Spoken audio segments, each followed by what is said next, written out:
En relations internationales, j'ai enseigné, disons, deux types de cours. J'ai enseigné des cours d'introduction aux relations internationales ou bien d'analyse du système international contemporain. Donc, ça avait vocation à introduire les étudiants aux questions internationales. À la fois, donc, il y avait quelques cours de théorie des relations internationales où on voyait les principaux paradigmes, mais aussi on traitait de différents acteurs des relations internationales et d'un certain nombre de questions actuelles. Dans le cours sur le système international contemporain, je m'intéressais particulièrement à l'évolution du système international en voyant comment petit à petit se structure une société internationale. Donc on parle d'un système avec des relations interétatiques assez limitées et puis assez, qui se pensent plutôt en termes de rivalité, pour en arriver à un monde aujourd'hui complexe avec un grand nombre d'interdépendances, beaucoup d'acteurs différents qui interagissent. Donc, le cours d'introduction avait vocation à introduire l'ensemble des débats en relations internationales.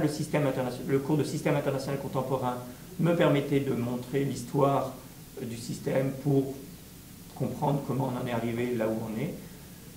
Et puis, donc, j'ai enseigné des cours de théorie des relations internationales. Alors, dans la perspective où j'utilisais des manuels qui sont très paradigmatiques, au sens où ils présentent les cadres théoriques les uns après les autres, j'ai articulé mon cours de la même façon. Donc, je faisais un cours sur le réalisme, le libéralisme, le constructivisme, le marxisme, puis d'autres cours plus introductifs aux approches critiques, donc le féminisme, le postmodernisme, la théorie critique, le néogramscisme, etc. C'est une façon de présenter paradigmatique qui a un certain nombre donc, de problèmes dans la façon dont je conçois la discipline. Il reste que pendant le cours, j'ai essayé de sensibiliser les étudiants au fait que combiner les théories nécessite de bien maîtriser chacun de ces outils théoriques.